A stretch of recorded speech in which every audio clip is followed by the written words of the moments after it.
मैं I coming sir? Yes please. बैठे हैं, बिल्कुल बैठे। Thank you sir.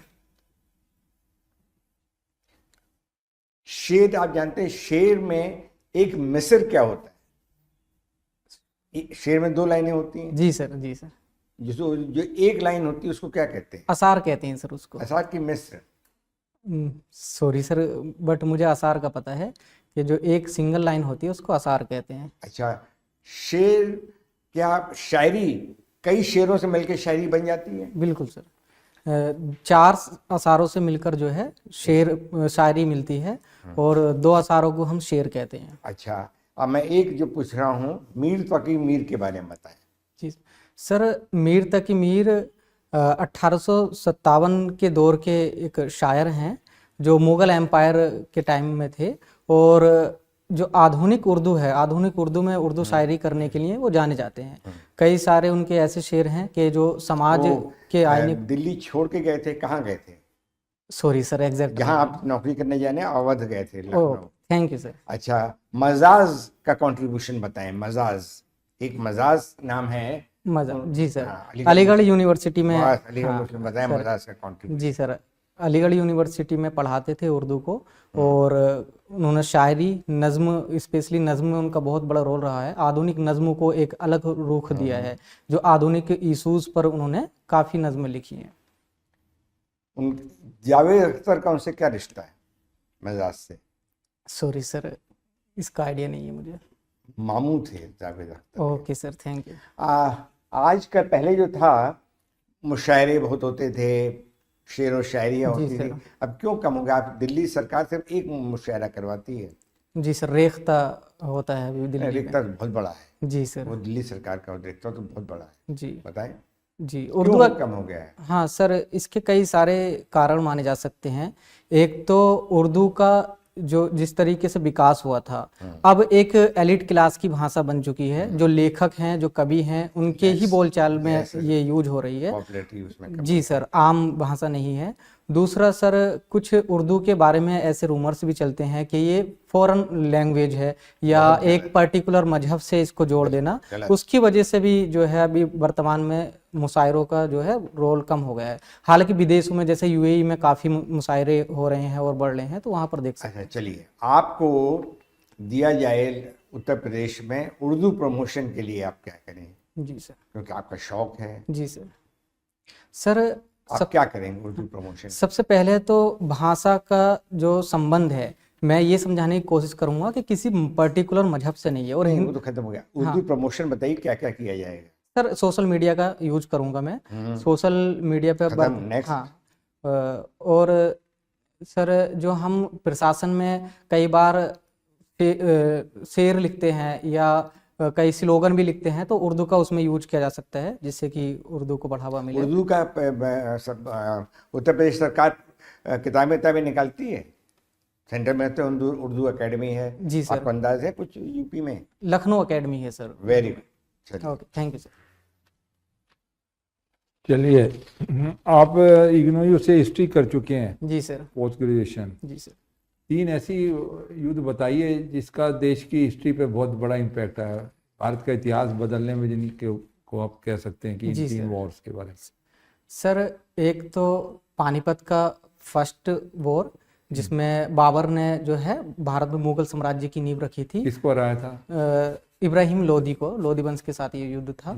और दूसरा सर, प्लासी का युद्ध मान सकते हैं कि प्लासी के युद्ध में जब नवाब अवध के बंगाल के नवाब जब हार गए, तो उसके बाद ब्रिटिश कंपनी की स्थापना हुई। और तीसरा सर, 1764 का बक्सर का युद्ध मान सकते हैं, क्योंकि प्लासी के युद्ध में माना जा रहा था कि ये एक षड्यंत्र द्वारा लड़ा गया युद्ध था, बट बक्सर के युद्ध में वास्तविक रूप से जो है ब्रिटिश कंपनी जीतती है और अपने बलबूते पर जीतती है। चलिए, तो ये बताइए कि क्या हिस्ट्री को दोबारा लिखने का समय आ गया है? लोग कहते हैं कि हिस्ट्री शुड बी री रिटन। जी सर। आपका क्या व्यू है इसके बारे में? सर, निश्चित रूप से रीराइट हिस्ट्री होनी चाहिए, और जिस तरीके से इतिहास की समझ और इतिहास का अध्ययन आगे बढ़ता है, रीराइट हिस्ट्री प्राचीन काल से ही जो है चली आ रही है। क्योंकि सर भारतीय इतिहास में देखें तो कई सारे ऐसे इशू हैं जिनको हमें टेकल करना है अभी। जैसे यूरोसेंट्रिक इतिहास लिखने का प्रचलन रहा है और दूसरा दिल्ली सेंट्रिक इतिहास लिखने का प्रचलन रहा है। तो मुझे लगता है कि दिल्ली से बाहर भी देखना चाहिए और उस इतिहास को शामिल करना चाहिए। जैसे असम का इतिहास है उसको शामिल करना चाहिए, और जो महिलाओं का इतिहास है या दबे कुचले वर्गों का इतिहास है उसको इतिहास में जगह मिलनी चाहिए। ये इंडस्ट्रियल रेवोल्यूशन क्या हुआ था, जो उसका क्या इम्पैक्ट है इतिहास के हिसाब से, आपने पढ़ा होगा? जी सर। इंडस्ट्रियल रेवोल्यूशन जी सर। कब हुआ था और उसका क्या इम्पैक्ट हुआ? सर 7वीं शताब्दी के अंत में और 18वीं शताब्दी के प्रारंभ में इंडस्ट्रियल रिवोल्यूशन का कहाँ पे हुआ पीरियड था माना ये? जाता है।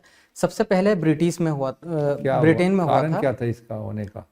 सर कई सारे कारण थे। सबसे पहला कारण था तकनीकी। पहली बार जो कारखाना सिस्टम था उसमें बड़े स्तर पर उत्पादन किया गया, जिसके कैसे क्या क्या टेक्नोलॉजी आ गई थी जिससे ये उत्पादन बढ़ गया?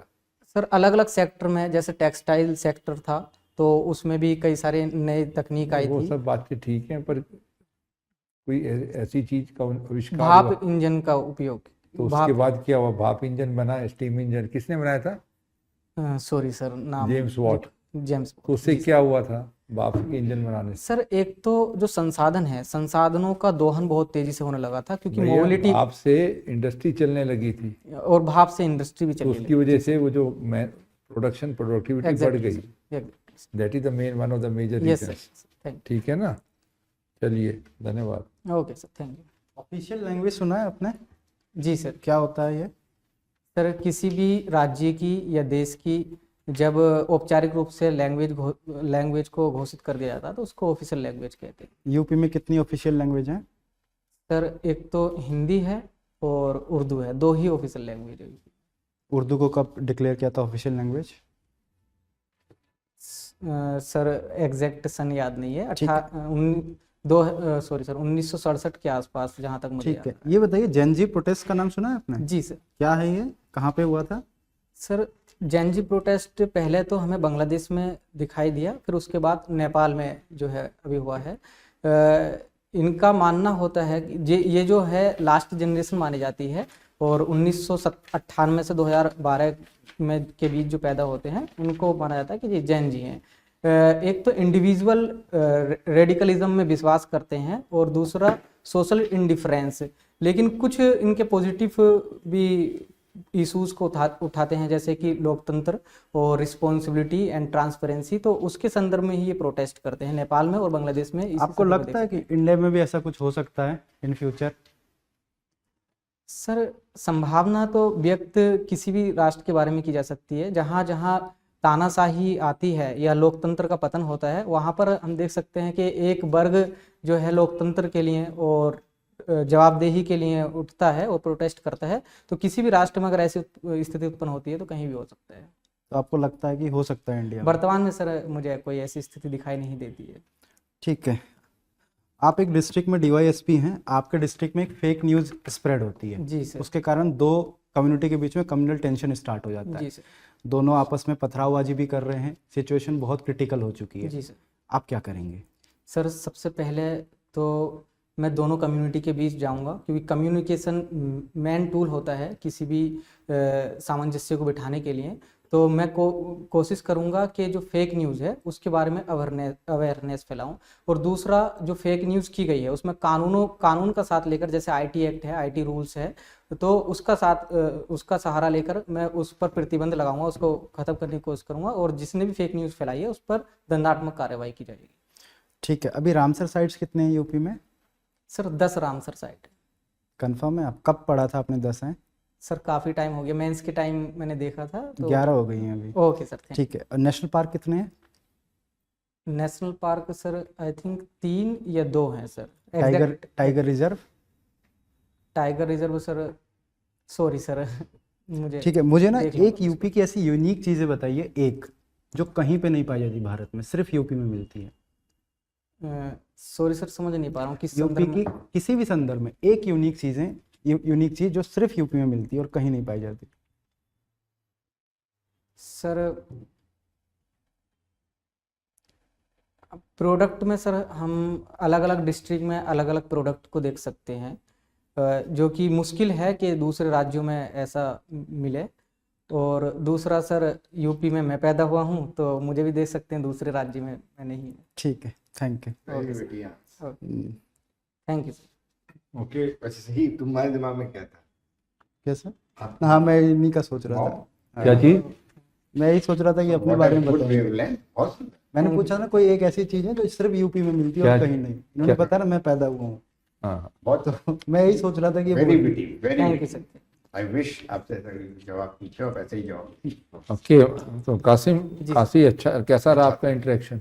सर ठीक है। तो अभी आपका ये फर्स्ट टाइम दे रहे हैं, 4 बारी आप सर अटेम्प्ट? यूपी पीसीएस में मेरा पहला इंटरव्यू है, हाँ। बट मैं यूपीएससी की तैयारी करता रहा हूँ, तो 2 बार मुझे अवसर मिला है यूपीएससी का इंटरव्यू देने का? जी सर। वाह, तो कितना नंबर आया फिर आपका इंटरव्यू? सर पहला इंटरव्यू जो था एनआर चौबे सर के बोर्ड में था, उसमें 167 कमल नयन चौबे। फिर जी दूसरी सर। बार? और सेकेंड में मेरा इंटरव्यू में कम्युनिकेशन लैकिंग हो गई थी, तो उसकी वजह से 155 के आसपास रहा था।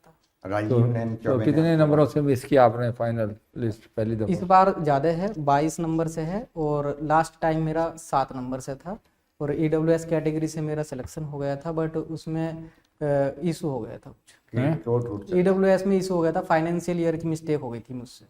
अच्छा, तो वो अपॉइंटमेंट नहीं किया फिर इन्होंने? जी सर। अच्छा, ये आपका वैसे कुल मिला के अच्छा है, आपके पास तजुर्बा भी है, 2 दफा यूपीएससी फेस कर चुके हो, लग रहा है आपने हाँ। अच्छा किया। ठीक है ना? तो अपना आत्म जो विश्वास है वो बनाए रखिएगा, और सवाल का ऊपर ध्यान से जवाब दीजिए, तुक्का मत मारिए। आपने 1-2 सवालों में उनके में आखिर में, जी सर, लास्ट में मुझसे है ना, मिस्टेक। कितने नेशनल पार्क हैं, आपने कुछ भी बोल दिया। बिल्कुल सर, मिस्टेक हो गई। तो जहाँ ऐसी बात हो, नंबर फिगर की बात है, वहाँ अगर नहीं श्योर है तो मना कर दिए कि सर याद नहीं आ रहा मुझे, आगे निकलिए। ठीक सर। गलत आंसर देते ही सारा इंप्रेशन खराब हो जाता है कि ये तो कुछ भी बोल सकता है, ठीक है ना? जी सर। वो नहीं करना है आपको। जो यूपीएससी में रूल्स हैं वो यहाँ पे भी लागू होंगे। नो गैसिंग, जितना पूछा गया उतना जवाब दीजिए, to the point, okay sir. In order of priority. जो सबसे जरूरी बात है वो सबसे पहले, फिर बाकी बात 3-4 सेंटेंस में आंसर खत्म करना है, डन सर। ठीक है ना? ओके और अपने यूपी के बारे में तो पूरी पकड़ होनी चाहिए, क्योंकि यूपी सेंट्रिक होंगे सारे हाँ सवाल। सर, अभी 2-3 दिन है, क्योंकि मैं जॉब भी करता हूँ, तो अभी थोड़ा अभी कम क्या टाइम जॉब पे आप? तो अभी मैं विजन में कर रहे हो ना यूपी के आप? बारे में पढ़ रहा हूँ। विजन आईएएस में काम कर रहे हो? जी सर, मैं मेंटर हूँ विजन आईएएस। हाँ, तो वहाँ से छुट्टी ले लो 2-4 दिन, हाँ सर, मैंने डाली है लीव। और वहाँ भी तैयारी, आप इसमें भी, वो भी कॉम्पिटिटिव इंस्टीट्यूशन है, तो वहाँ भी तैयारी कर सकते थे। चलो जो भी। और मॉक नहीं लेते पीसीएस? हाँ, वो नहीं लेते सर मॉक, पीसीएस हैं? पीसीएस का मॉक नहीं कराते हैं विजन आईएएस। अच्छा, तो ये सब तैयारी करके जाइए अपने सब्जेक्ट की, मास्टर अपने जो सब्जेक्ट है उसकी, हिस्ट्री की। आपकी जॉब के बारे में तो शायद नहीं ज़्यादा कुछ काउंसलर का पूछ जी सकते हैं।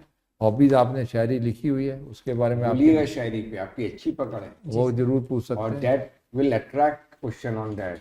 वो थोड़ा अच्छा जवाब दीजिए उसके ऊपर, ठीक है ना? जी सर। अदरवाइज आप अच्छे कैंडिडेट हैं। अपना वेरी गुड।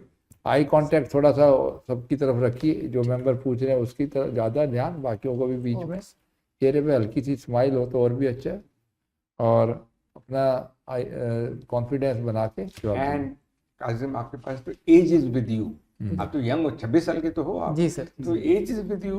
बिल्कुल। यहाँ अभी मैं देख रहा 40 साल के लोग बैठते हैं, हाँ सर, ये और जहाँ आप 26 के पहुंचेंगे ना, जी सर। बाँछे जानते हैं, बाँछे खिल जाएंगी मेंबर्स की। You will do well. जी सर, कोशिश करूंगा सर, मैं अपना बेस्ट बिल्कुल करूंगा। चीजें करेंगे, मुझे मालूम है। और मालूम है वहाँ पे उनके पास कुछ नहीं होता है, हाँ सर। सिर्फ सिर्फ कोड होता है। तो उसके मतलब जो वो पूछेंगे आप इंटरव्यू अपनी तरफ खींच लेंगे। क्या हॉबी है? हाँ शायरी। अपनी तो उसी पे ही क्वेश्चन पूछेंगे, आप अभी क्या कर रहे हैं, उसमें जरूर मैं समझ नहीं आया क्या जवाब देंगे आप जाने, क्योंकि डजंट इम्प्रेस मच जी सर। कि मैं विजन में पढ़ा रहा हूँ, वो पढ़ा रहा हूँ। लेकिन जनरली यही दो क्वेश्चन। वेरी गुड, माशाल्लाह, बहुत अच्छे। हमें उम्मीद, जब आप घुसे थे, जितनी तेज में आप बोले थे, मैं आई कमेंट, जी तो आवाज से मैं थोड़ा लगा, लेकिन you have done beyond my expectation. बहुत अच्छा। Thank you sir, thank okay, all the best. All the best. Okay sir, thank you.